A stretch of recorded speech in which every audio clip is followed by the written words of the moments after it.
Hey guys, this is KC Designs here. So in this tutorial series I'm going to be showing you guys how to create this African made character from scratch. So this is the character we're going to be creating. So this tutorial is going to be about creating the entire assets from scratch using a using a base mesh from 3D Scan Store. So the tutorial is going to be about creating all of this, creating the boots, creating the garments inside of Marvelous Designer, creating the skin colors inside of Substance Painter. We're going to be painting the textures from scratch. We're also going to be creating hairs using XGen. So let me just show you guys different views to this. So this tutorial is going to be about creating all of this.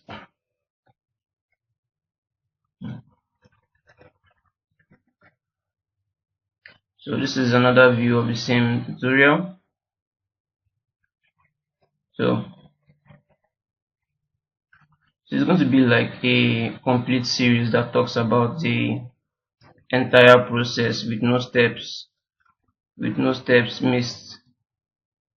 So I will implore you to get a copy of this tutorial as I talk about my process in creating this entire thing from scratch. These final renders are done in Anode. Okay, so the process is going to be about taking a reference. So actually going to be using the reference of Anthony Mackie. This is by no means a full likeness character design. We're just going to be using this the reference of Anthony Mackie to kind of get our like our proportions or facials into our sculpts, and using almost the same body type also for him from his reference. So the first tutorial is going to be about reference alignment inside of Photoshop. So I'm going to show you guys the kind of pictures to use with the kind of expression also to use for the character design. Then we're going to bring it into Photoshop, kind of get proper alignment to it so that you can import this into ZBrush. Okay. Then the next thing will be talking about the preparation of our model. So I'm using a base model from 3D Scan Store. I'm also going to be dropping the link in the program files, in the project files, so you can actually find where to download them also, and you can use the same thing. So I'm going to be prepping the model and fixing a base mesh, the base mesh for the eyes that I created. Then after we're done doing that, we're going to import the model into ZBrush, and then start preparing the scene to start sculpting instead of ZBrush, and also talking about camera angle and the right camera settings to use for the sculpt before sculpting anything on it.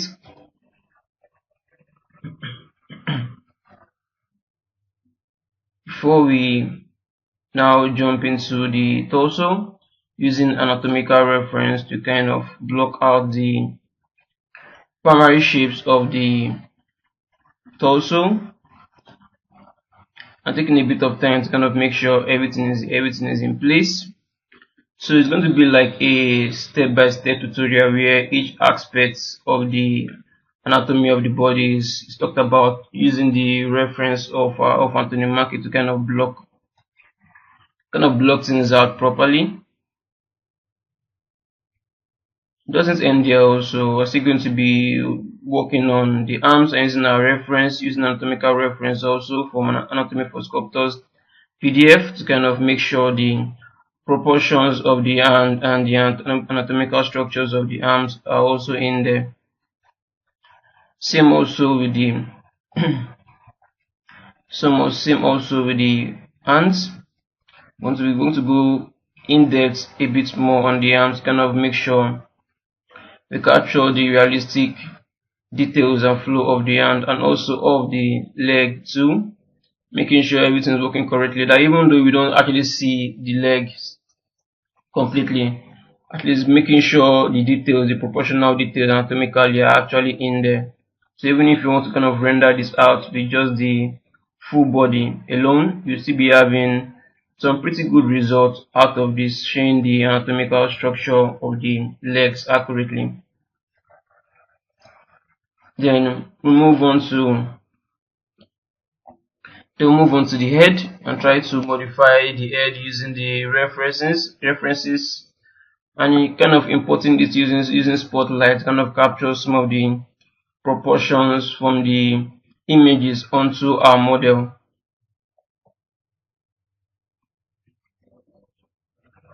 Then after that, after we kind of captured at least some proportions from the reference image, we begin to go freehand on this and just looking at the reference image and begin to block out some of the details we can find from the reference.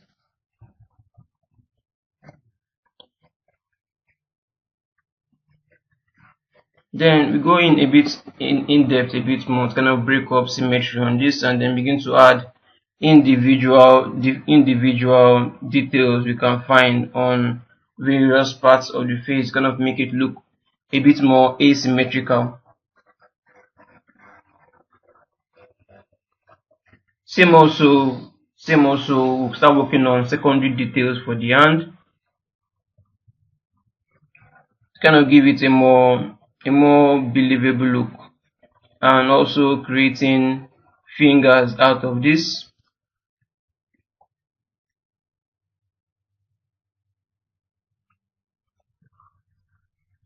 Same also, we're going to be creating some asymmetrical structures of the body so it doesn't look perfectly symmetrical. So we can kind of have some so we're gonna have some kind of breakups on the structures of the body working asymmetrically with symmetry turned off, and kind of blocking in some other shapes that we might find instead of it using real world reference, kind of break up the symmetry of the entire body.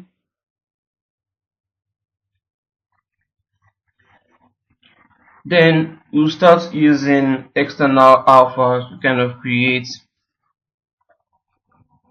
create some skin pores, details in here, as you can see. So we're going to be working with external tileable maps and alphas to kind of create some interesting skin pores details inside of this. Skin pore details also we also use. I'm going to be showing you guys how to use the 175 skin pores pack from Texturing XYZ to kind of create skin pores for the face, and kind of making sure we're kind of following references that gives us a clear idea as to where and how to use the skin pores alpha on the face.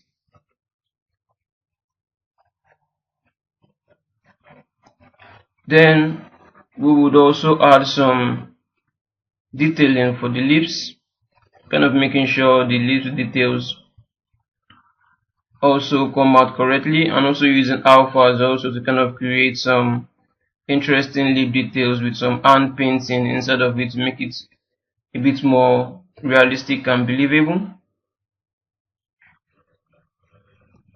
Then we're going to be talking about creating some boots inside of ZBrush and then blocking it out using the base mesh.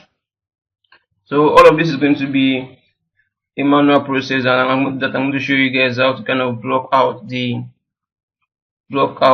boots in here inside of ZBrush. So this is another step to the tutorial that you might not want to miss, creating boots inside of ZBrush from scratch.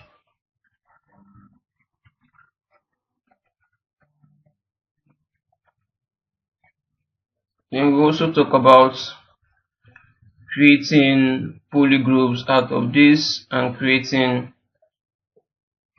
a bit more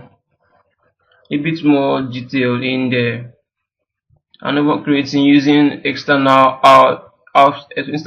alpha seam brushes to kind of create some interesting seam lines out of this to make it a bit more believable. Then we're going to be prepping the model for creating garments inside of Marvelous Designer. So I'm going to show you guys how you can kind of prepare your file and kind of get it ready to be exported back to Maya and then into Marvelous Designer for creating garments. So I'm going to show you guys how to create a hoodie using a reference image of a hoodie drafting and create some hoodies inside of Marvelous Designer. So all of this is going to be from scratch with no steps missed.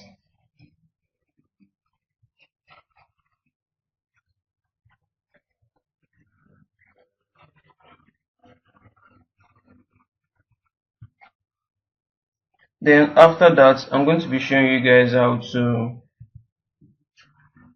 create some English shirts inside of Marvelous Designer also. So this is going to be an extensive class where I show you guys step by step process for creating an English shirt inside of Marvelous Designer using references and using draft references also. So we're also going to be talking about creating some pants or trousers for this inside of Marvelous Designer. So each particular step is kind of created carefully so you guys can get a better idea, even though you're a beginner or an intermediate user, on how to create garments inside of Marvelous Designer. And I'm going to be showing you guys how to use a plugin, a jQuad cloth plugin inside of Maya to kind of create some basic or some good enough, probably even animatable retopology of your Marvelous Designer garments.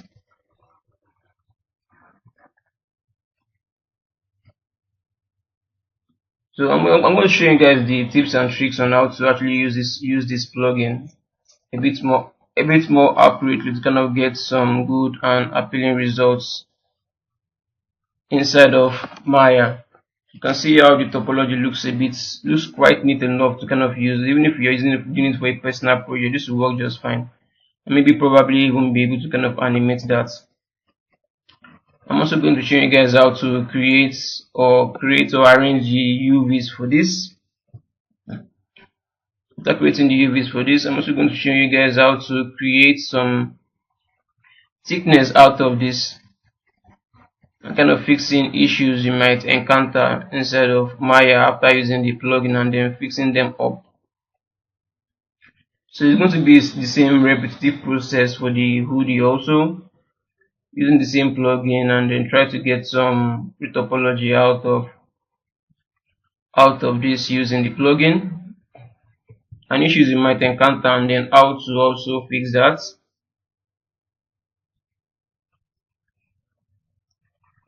Then I'm going to be showing you guys how to import the garments into ZBrush and how to begin to modify the proportions of this, and then using references to kind of get a bit more accurate results.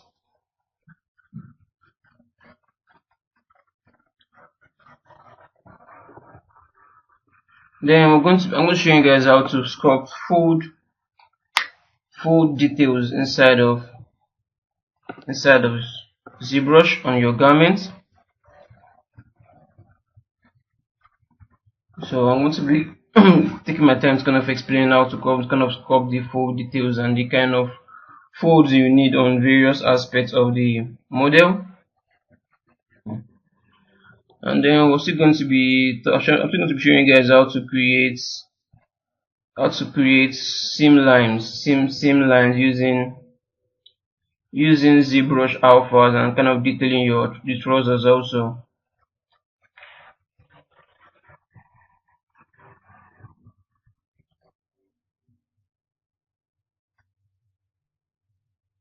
And kind of modifying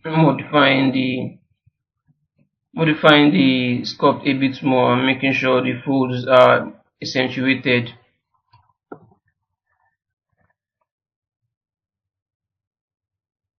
Then we're going to be talking about baking, creating bakes, inside of it. So I'm going to show you guys how to kind of create a bit more ragged or wrinkled out sculpt details for the garment using alpha. I'm showing you guys how to bake art maps out of this. I'm using the Z modeler brush kind of create some ropes for the hoodie and fixing issues that you might encounter with it.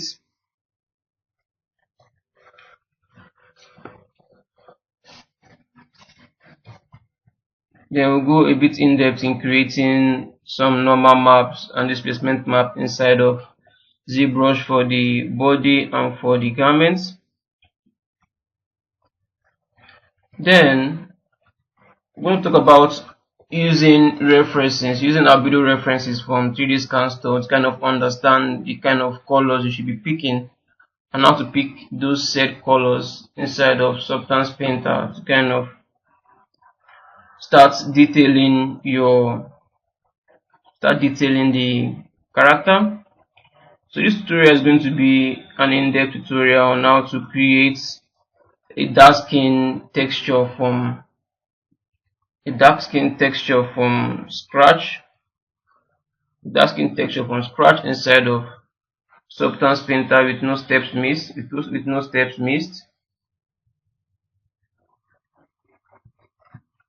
So each particular method, I'm kind of creating unpainted texture for the entire thing and showing you guys precisely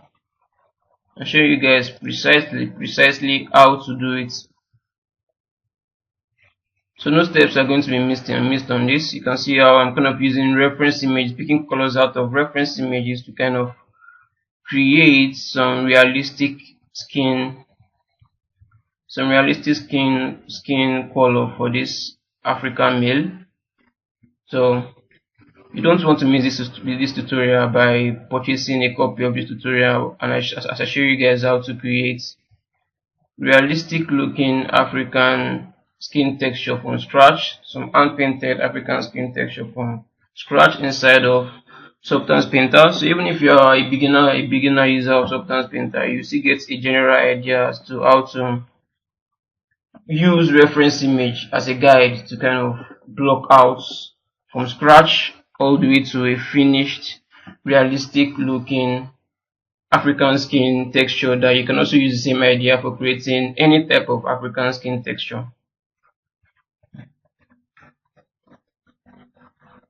Then I'm going to show you guys how to prepare your garment also for exporting into Substance Painter.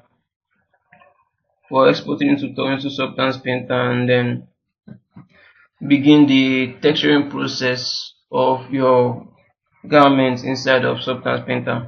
So I'm going to be showing you guys how to create a cleaner look to the garments.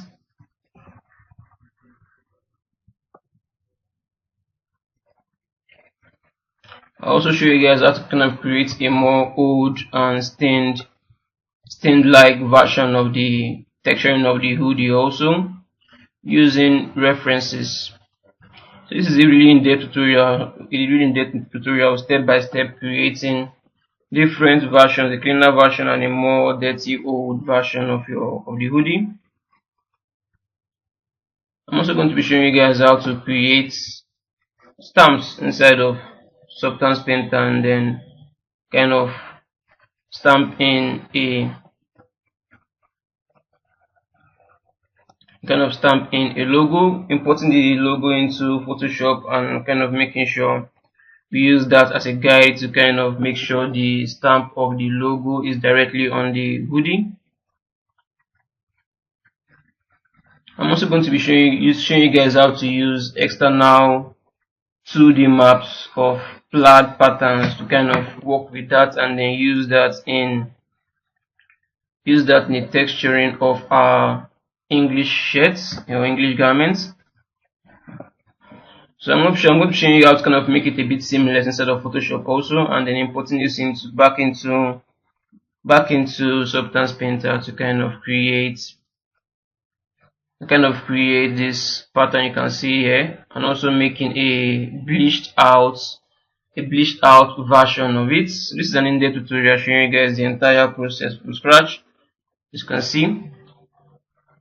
So creating some bleached out garment using some reference images from the internet, and then how to use or blend, or you kind of heighten the colors, the saturation of this to kind of get this interesting looking bleached out garments texturing inside of Substance Painter.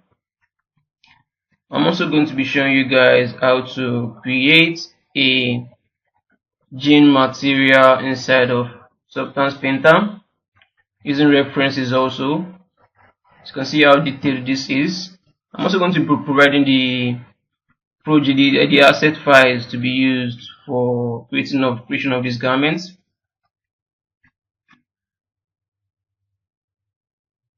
Then I'm going to be showing you guys how to create some good looking laid out textures inside of Substance Painter using references also.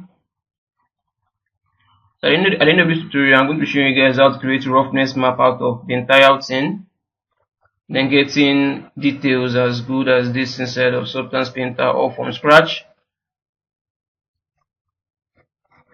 Then I'm also going to be showing you guys how to do some look development of the character's skin texture inside of Momoset 2 back 4, and how to do proper lighting also for the character instead of Momoset 2 back 4,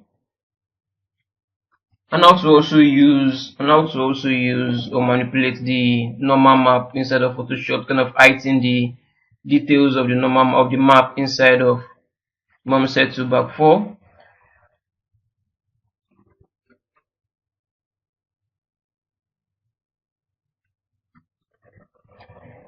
And how to use the subsurface scattering instead of Momoset 2 back 4 to get a bit more realistic results out of this.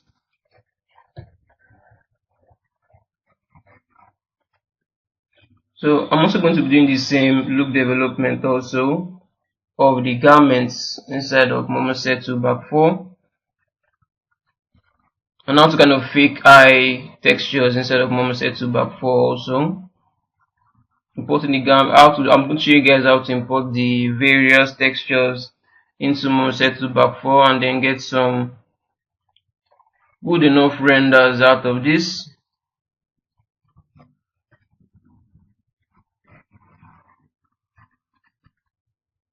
And then also, I'm also explaining some issues you might have when importing this and how to actually fix that.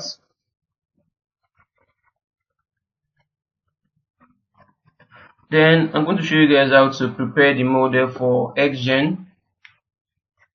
To start creating some, I'm more or less going to do like an introduction of XGen for beginners, and tell you the pros and cons that you need to know before starting up your XGen project, so you don't encounter so much of an issue while working with it.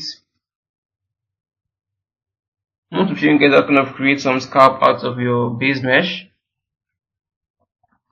creating UVs for those scalp to use for XGen.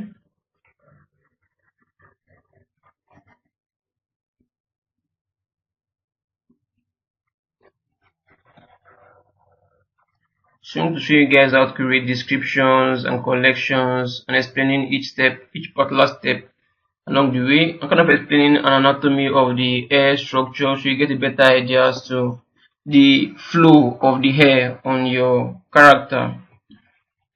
Also using reference images, I'm going to show you guys how to create guides.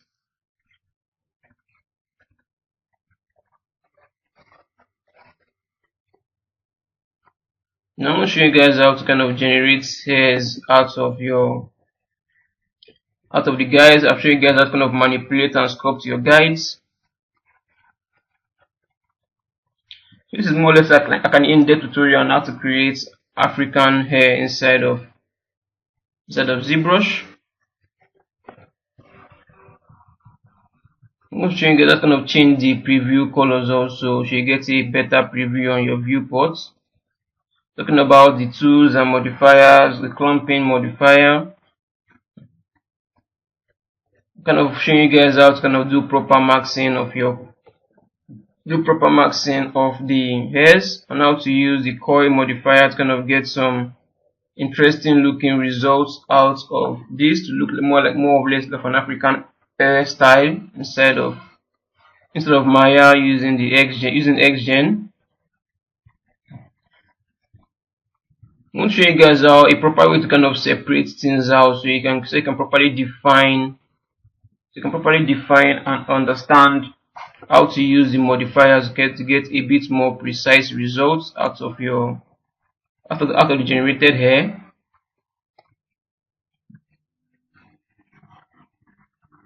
So this is more or less like an in-depth tutorial showing you guys every single thing each step of the way. I'm also going to be showing you guys how to fix issues you might encounter with the hair guides, and then generating hair guides from curves.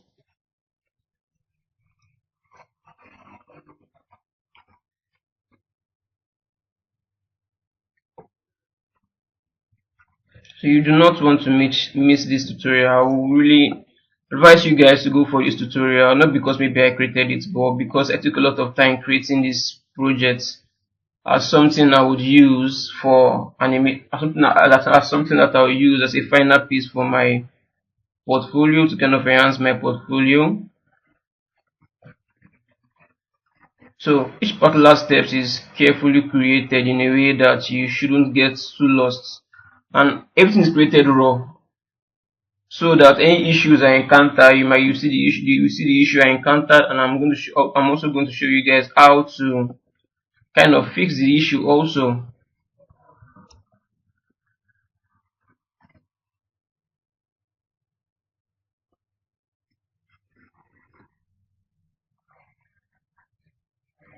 So I'm also going to be showing you guys how to create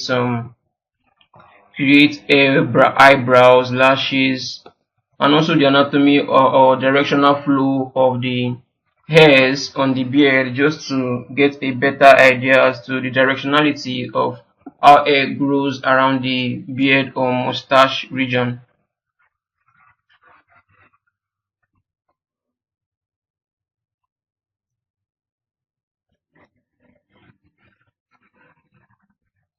Then after that we're going to start look development for the lighting of the skin, and using Arnold to kind of push the renders of our skin color, how to import in a proper roughness map, and how to invert the map, instead of Arnold kind of get a bit more of an accurate result matching that of Substance Painter.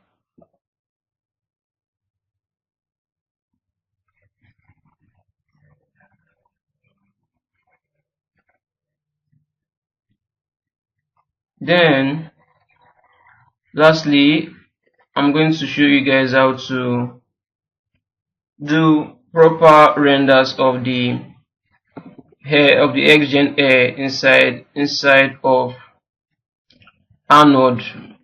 That's kind of make sure you're getting the precise or accurate result using the Arnold documentation to kind of get a bit more appealing result for the afro hair.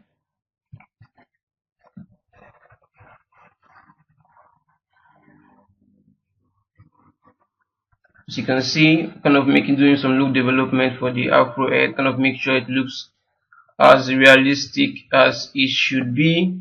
Doing the same for the head hair, doing the same for the eyebrow, doing the same for the lashes, also doing the same for the beard. And I'm also going to be showing you guys the settings I'm going to be using for my final render to get a bit more cleaner results. As you can see, kind of showing you guys the settings I'm using for showing you guys setting I'm using to kind of render dark hairs inside of Maya for our character. So at the end of the tutorial, you should be having something as realistic as this. So I'm going to be dropping the link. The link is going to be in the description for my various stores that you can actually get the full copy of this tutorial.